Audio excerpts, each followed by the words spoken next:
Israel के प्रधानमंत्री Benjamin Netanyahu Iran के साथ बढ़ते तनाव के बीच अमेरिका रवाना हो गए हैं। वहां वे अमेरिकी राष्ट्रपति से मुलाकात कर क्षेत्रीय सुरक्षा, युद्ध की स्थिति और दोनों देशों की रणनीतिक सहयोग पर चर्चा करेंगे। इस बैठक पर पूरी दुनिया की नजर बनी हुई है। फ्रांस और स्पेन में भीषण जंगल की आग तेजी से फैल रही है, जिससे हजारों लोगों को सुरक्षित स्थानों पर पहुंचाया गया है। वहीं चीन में आए शक्तिशाली टाइफून के कारण कई शहरों में भारी बारिश, बाढ़ और तेज हवाओं के जनजीवन प्रभावित हुआ है। राहत और बचाव कार्य लगातार जारी है। यूक्रेन के ओडेसा बंदरगाह पर एक मालवाहक जहाज पर मिसाइल हमला हुआ। जहाज पर 4 भारतीय क्रू सदस्य मौजूद थे। शुरुआती जानकारी के अनुसार 2 भारतीय सुरक्षित हैं, जबकि 2 अन्य की स्थिति अभी स्पष्ट नहीं हो पाई है। भारत सरकार लगातार स्थिति पर नजर बनाए हुए है और आवश्यक सहायता उपलब्ध कराई जा रही है। जर्मनी की राजधानी बर्लिन में प्राइड कार्यक्रम पर हुए हमले के मुख्य संदिग्ध को पुलिस ने मुठभेड़ में मार गिराया। पुलिस के अनुसार आरोपी गिरफ्तारी से बचने की कोशिश कर रहा था। घटना के बाद पूरे इलाके में सुरक्षा बढ़ा दी गई है और मामले की जांच जारी है। भारतीय जूडो खिलाड़ी तुलिका मान पर अनुशासनहीनता के आरोप के चलते अस्थायी प्रतिबंध लगा दिया गया है। खेल संघ के मामलों की जांच शुरू कर दी गई है। जांच पूरी होने के बाद ही यह तय होगा कि प्रतिबंध हटाया जाएगा या आगे की कार्रवाई की जाएगी। भारत की युवा रकवास खिलाड़ी अनाहत सिंह ने विश्व जूनियर रकवास चैंपियनशिप जीतकर इतिहास रच दिया। वे यह खिताब जीतने वाली पहली भारतीय खिलाड़ी बन गई है। कम उम्र में मिली इस बड़ी सफलता को भारतीय खेल जगत के लिए गर्व का क्षण माना जा रहा है।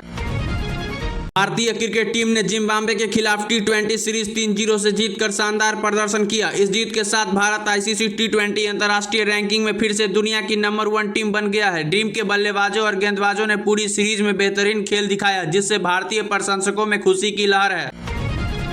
भारतीय भारोत्तोलक ऋषिकांत सिंह ने भी कॉमनवेल्थ गेम्स में शानदार प्रदर्शन करते हुए रजत पदक अपने नाम किया। मुकाबला बेहद कड़ा था, लेकिन उन्होंने अपने अंतिम प्रयास तक शानदार प्रदर्शन किया। उनके इस पदक से भारत के पदकों की संख्या में और बढ़ोतरी हुई है। कॉमनवेल्थ गेम्स 2026 में भारत की star weight lifter Mirabai Chanu ने शानदार प्रदर्शन करते हुए लगातार तीसरी बार स्वर्ण पदक जीत लिया। उन्होंने अपने सभी प्रयास सफलतापूर्वक पूरे किए और एक बार फिर साबित कर दिया कि वे दुनिया के सर्वश्रेष्ठ भारोत्तोलकों में शामिल है। उनकी इस उपलब्धि पर प्रधानमंत्री समेत कई नेताओं और खेल प्रेमियों ने बधाई दी है। मैक्सिको में एक मेयर की टाउन हॉल के अंदर गोली मारकर हत्या कर दी गई। इस घटना के बाद पूरे देश में राजनीतिक हिंसा को लेकर चिंता बढ़ गई है। सुरक्षा एजेंसियां मामले की जांच कर रही है और हमलावरों की तलाश जारी है। अमेरिका की सीक्रेट सर्विस ने व्हाइट हाउस के बाहर सुरक्षा व्यवस्था और कड़ी कर दी है। सुरक्षा एजेंसियों ने एहतियात के तौर पर हाई अलर्ट जारी किया है और आने जाने वाले की सख्त जाँच की जा रही है। प्रधानमंत्री नरेंद्र मोदी ने ब्रिटेन के नए प्रधानमंत्री एंडी बर्नहैम को पदभार संभालने पर शुभकामनाएं दी। उन्होंने दोनों देशों के बीच व्यापार, रक्षा और रणनीतिक सहयोग को और मजबूत बनाने की उम्मीद जताई।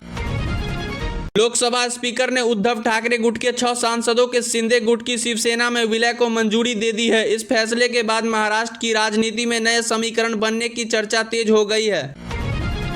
प्रवर्तन निदेशालय यानी ईडी ने टीएमसी नेता मदन मित्रा के परिवार को समन भेजा है। इसके बाद पश्चिम बंगाल की राजनीति में हलचल बढ़ गई है और विपक्ष सरकार पर निशाना साध रहा है।